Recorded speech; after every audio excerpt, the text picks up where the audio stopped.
Hello friends. और आज की इस वीडियो में हम एक भैंस का इलाज कर रहे हैं। और भैंस को जो डिजीज़ है, बहुत तेज़ दस्त, पानी जैसे दस्त कर रही है और 2 से 3 दिन हो गए हैं बीमार हुए। फर्स्ट ट्रीटमेंट भी हो चुका है लेकिन कोई रिलीफ नहीं मिला। तो क्या प्रॉब्लम होती है, अचानक जो है गाय भैंसों में बहुत तेज़ दस्त देखने को मिलते हैं और ऐसी कंडीशन में जानवर की डेथ भी हो रही है। तो साथियों, ये क्या कारण है, सबसे पहले हम जान लेते हैं बीमारी क्या होती है। इस बीमारी को रिडर पेस्ट कैटल प्लैंक पॉकनी भी कहते हैं और यह गाय भैंस भेड़ बकरियों का एक छुआछूत वाला रोग होता है साथियों।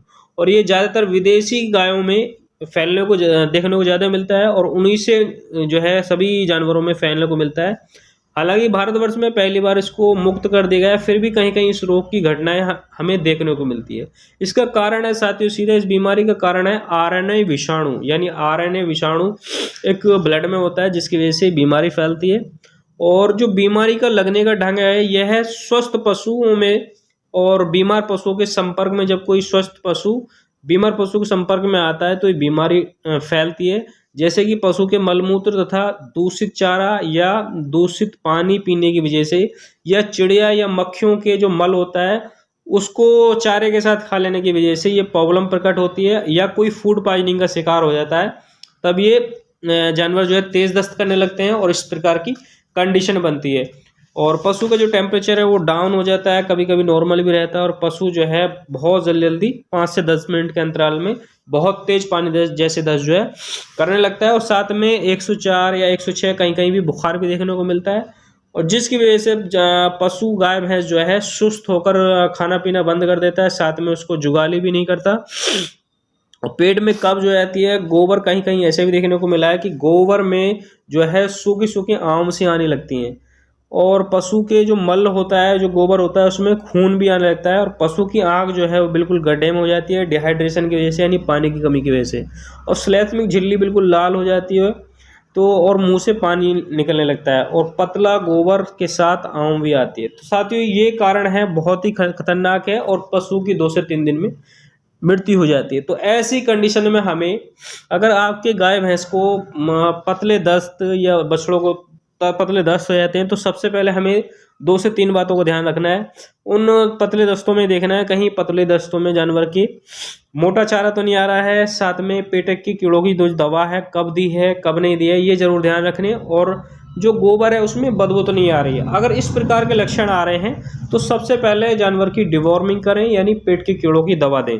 और उसके बाद भी अगर कीड़ों की दवा के बाद भी 24 घंटे के बाद दस्त नॉर्मल नहीं होते हैं तो हमें जो है नज़दीकी डॉक्टर से संपर्क करना चाहिए और ऐसी कंडीशन में जानवर का इलाज करना चाहिए। और फिर भी मैं आपको बता रहा हूं, तो अगर आपने डिवॉर्मिंग की टैबलेट दे दी है या सिरप दे दी है और फिर भी दस्त बंद नहीं हो रहे, तो उसमें सल्फा डिमाडिन बोलस का हमें यूज़ करना है। 2 गोली सुबह 2 गोली शाम, ये बड़े जानवर को आपने देनी है और ये लगातार 2 दिन तक आप दें। अगर फिर भी आराम नहीं होता है तो इसमें हमें डेक्सट्रोज की आवश्यकता हो सकती है, यानी पानी चढ़ाने की आवश्यकता हो सकती है, ग्लूकोज लगाने की आवश्यकता होती है। तो ऐसी कंडीशन में हमने साथियों सारा इस भैंस का फर्स्ट ट्रीटमेंट कर दिया लेकिन किसी प्रकार का रिजल्ट नहीं आया।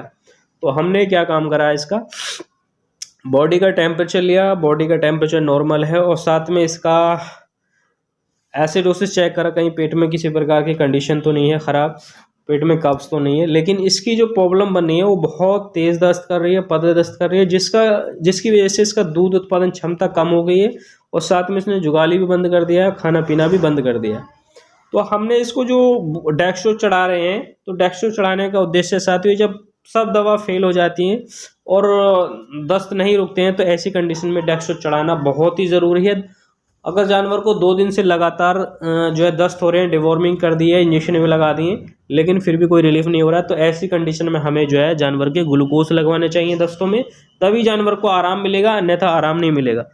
तो हमने इसको जो है डेक्सोज ली है, 2 आरएल लिया आधा लीटर की, और हमने इसको स्लो मोशन में स्लो आईवी डेक्सो दी है। और इंजेक्शन की मैं बात करूं तो इंजेक्शन हमने एक बोतल में 20 ml ऑक्सी टेट्रासाइक्लिन और 20 ml दूसरी बोतल में ऑक्सी टेट्रासाइक्लिन, यानी 40 ml ऑक्सी टेट्रासाइक्लिन दिया है और एट्रोपिन सल्फेट दिया है 15 ml आईवी। और इसको हमने एट्रोपिन सल्फेट के साथ एविल दिया है। और इंजेक्शन, अगर प्रेग्नेंट नहीं है तो पशु, आप उसमें डेक्सामेथासोन का भी यूज़ कर सकते हैं। तो ये तो हमने आईवी रूट लगा दिए। और डेक्सो अगर ज़्यादा क्रिटिकल कंडीशन है तो जानवर को दूसरे दिन उसकी पोजीशन मालूम करनी चाहिए, कितने आराम हुआ दस्तों में, नहीं हुआ। अगर थोड़ी बहुत कसर है तो आप दूसरे दिन भी डेक्सो चढ़ा सकते हैं, कोई दिक्कत वाली बात नहीं है। तो साथियों इस तरह से आप इलाज करें। जब सब दवा फेल हो जाती है तो लास्ट की कंडीशन बनती है कि हम जानवर को ग्लूकोज लगाएं। तो ये फरवरी और मार्च जो महीने निकले हैं तो ये केस जो है हमें ज़्यादा देखने को मिले। हालांकि इस केस जो है तेज़ दस्त जानवरों में पानी जैसे और तेज़ दस्त की जो कंडीशन होती है वो ठंड के मौसम में होती है, और दस्तों के साथ जो है ब्लड भी आने लगता है, तो आंतों में इन्फेक्शन होने की वजह से प्रॉब्लम क्रिएट होती है। और साथियों ये ड्रिप लगने के बाद ये दूसरे दिन ही इसको आराम मिलने लगेगा और जानवर चारा भी खाने लगेगा। तो ऐसी कंडीशन अगर आपको लगे तो दस्तों में साथियों हमें थोड़ा पेशेंस दिखाना है। अगर आपके जानवर के दस्त लगे हैं तो सबसे पहले उसकी डिवॉर्मिंग करें अपने नज़दीकी डॉक्टर से सलाह लेके, और तभी इस तरह का आपने इलाज करना है, अन्यथा इलाज ना करें। और ड्रिप जो है ज़रूर ध्यान रखें कि गाय भैंसों में ड्रिप दस्तों में बहुत ज़्यादा लगाना अनिवार्य होता है। तो साथियों अब इस भैंस के हम जो है ड्रिप बोतल हमने लगा दी हैं, और अब हम इंटरमस्कुलर जो इंजेक्शन लगाएंगे वो भी आप दिखाएंगे। तो इसमें हमने ताकत के लिए इसको ट्राइबीबैट 10 ml ट्राइबीबैट लगाना है और 10 ml मेलोनेक्स लगाना है, क्योंकि इसमें दर्द, आंतों में दर्द या पेट में इन्फेक्शन या बुखार कहीं भी हरारत है तो सभी को दूर करेगा। और साथ में ट्राइबीबैट जो इंजेक्शन है ये ताकत को लगा, क्योंकि दस्तों में साथियों जानवर के फ्लूइड के साथ साथ बहुत सारे मिनरल्स निकलते हैं। और ट्राइबीबैट के साथ आप कैल्शियम फास्फोरस का इंजेक्शन ज़रूर लगाएं, जिससे जानवर को किसी प्रकार की वीकनेस ना मिले। तो साथियों इसी के साथ हम अलविदा लेते हैं। वीडियो अच्छी लगी तो वीडियो को लाइक करें, चैनल को सब्सक्राइब करें।